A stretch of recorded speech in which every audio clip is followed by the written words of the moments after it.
Hey, you beautiful souls. Soul connections are not the easiest thing to understand. They don't come with a label. It's sometimes hard to know if you're experiencing a soul connection, what type of soul connection you may be in, so on and so forth. Our soul connections can be some of our deepest paths to growth, but they can also be some of the hardest journeys that we'll experience. Our true soul connections can be some of the best teachers, but also some of the hardest lessons to learn. So today, we're going to talk about some of the challenges that you may experience within your soul connections.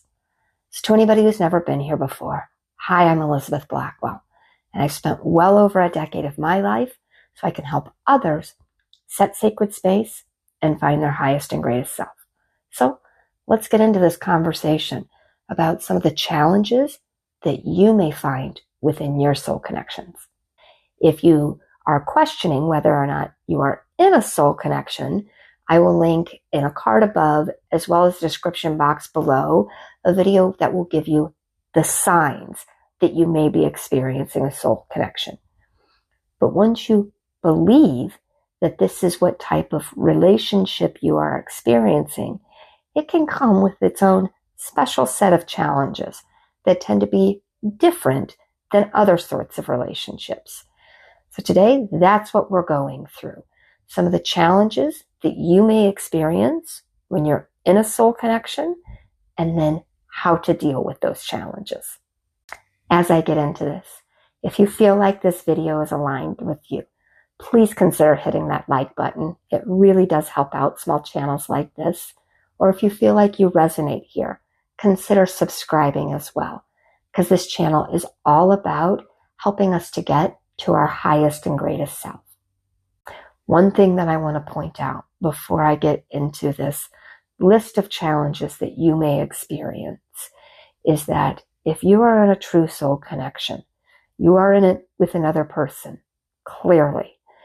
So as you may be going through your version of these challenges, they are potentially going through their own version of these challenges. They may be going through the same exact ones as you or very different ones from you. But having that understanding that they're going through their own challenges will help you to approach this in a more balanced way, understanding that all relationships are a give and take, and it helps you to see them as their true and authentic self instead of reacting to the challenges that they may be going through.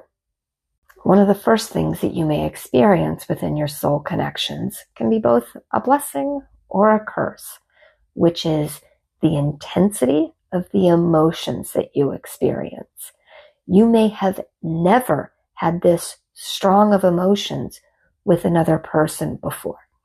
And so, depending upon your attachment style, that will kind of depend upon how you react to these emotions. And without going too far down the rabbit hole of different attachment styles, this can potentially cause you to either latch onto the person very strongly or to immediately want to push them away. But the first thing that you need to do is realize that you are having these intense emotions, and then ask yourself, why am I reacting the way that I am? That will help to kind of bring you back to center and ground you so that you can decide what is the proper way to handle those emotions moving forward, so that you don't get too extreme of behaviors that link back to the emotions that you're having. And this leads me into the second thing that you may experience, which is soul connections can make very apparent your old wounding, which may or may not have anything to do with this person. The reason why we have soul connections is to experience growth. And so one of the very common things that happens is that our wounding starts to come up. And again, that can cause us to react in very extreme ways if we're unaware of it. So one of the first things that I will suggest is that within this soul connection, if it's available to you, talk about it. See what they have experienced, or see if they can offer you any advice. Because one of the reasons why they are a soul connection is because they will offer you assistance within your growth. But then also, this is where you need to go within. Offer yourself a bit of that compassion and self-love, and see if you can work through your wounded patterns. And again, be aware that you may be bringing up wounds within them as well. The third challenge that you may experience is that you can very easily build dependency upon this other person and feel like you need them, or that you are incomplete without them. Especially when it comes to things like twin flames, it can feel as if you are somehow not a complete soul without this other person. So you want to first realize that that's not true. And if you need help along a twin flame path, I'll link in the card above, again, as well as the description box below, my video about twin flames and some things that you need to recognize along that path.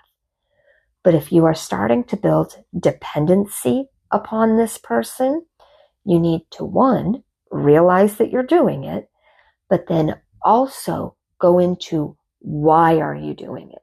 What feels incomplete within you that you believe this person is going to somehow fulfill? And then understand that they are actually not the answer, that you have to fulfill that within yourself in order to have a true and healthy soul connection. The fourth thing that you may experience is that exposure of your vulnerabilities. If you are in a true soul connection, they will see deeply into you, knowing what those soft spots are. So there's a couple of things that you need to realize here. One, if you are a fiercely independent person, as I am, that you may have a fear of those vulnerabilities being exposed. But it's not necessarily a bad thing to be vulnerable with another individual. Just don't let them change you. And then the second thing that you need to understand is that especially if you mirror each other, you may be exposing their vulnerabilities as well. So understanding whether or not they are tapping into yours or you are tapping into theirs, but knowing that it's okay to be open with another individual, but just also being protective of yourself so that you don't get hurt or injured by exposing those vulnerabilities. The fifth issue that you may experience within your soul connections is when you have very different life paths. The way I like to summarize this is right person, wrong time. You can have a very deep connection with somebody, but that doesn't necessarily mean that your journeys are perfectly aligned, at least at this moment in time. And so that can make it difficult to prioritize connection. So the best thing that I can suggest here is for you to understand that when things are truly meant to be, that they will always eventually work themselves out. And so you need to prioritize what your journey is, knowing that when you are in that healed space and it is meant to be, that you will come together and be able to prioritize connection at that point.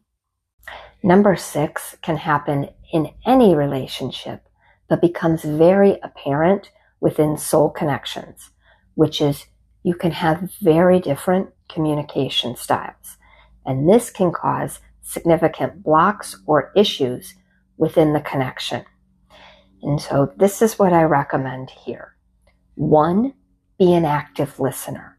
Make sure that you are not just waiting for your chance to respond, but actively listen to what they're saying and feel into it to figure out what they really mean by those statements.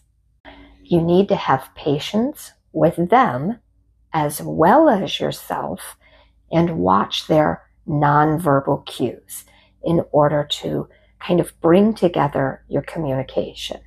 And then sometimes you just have to agree to disagree, knowing that they're a different person and they have different ways of looking at the world. So sometimes what their truth is will not be what your truth is. And you just have to come together and say, I'm sorry, I just don't agree.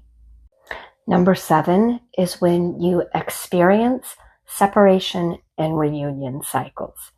This can happen a lot in soul connections because a lot of times it's part of that growth and lesson that you need to learn. So for this, it's 1, being understanding that you may go through this. 2, making sure that it's not toxic, that you're not falling into negative cycles with this individual. And then 3, embracing that it's part of the journey, that you will come together when it's times of growth and connection, but also that there may be times of separation, which gives you time to grow and flourish and nurture your own soul. And then number 8 is something that I see very commonly when people realize that they are in a soul connection, which is there's an issue with the reality versus the expectations of what a soul connection is. A lot of times when people feel that deep bond, they believe that this other individual is somehow there to fulfill something within them that they feel is missing, instead of realizing that they need to actually heal that within themselves. Or they believe that soul connections are meant to be this perfect relationship without bumps or issues. And that's not the reality in any relationship, especially one that is as deep of a connection as a soul relationship. So you have to have a realistic expectation of what a soul connection is and understand why it's there, knowing that it's part of your growth and that you will connect with this individual when the timing is right and your paths are aligned. I am going to link some other videos as well as my soul connection playlist, so that will hopefully help you out along this sometimes challenging journey of experiencing soul connections. So if this video has felt like it resonated with you, please hit that like button. It helps this content to get out to other individuals who may be able to use it along their journey. And if you feel like you resonate here, please consider subscribing, because I'm all about utilizing the knowledge that I have built up well over the last decade in order to help others along their journey. So with that, I will say that I am sending you so much light and love, and I hope you all stay well, my friends.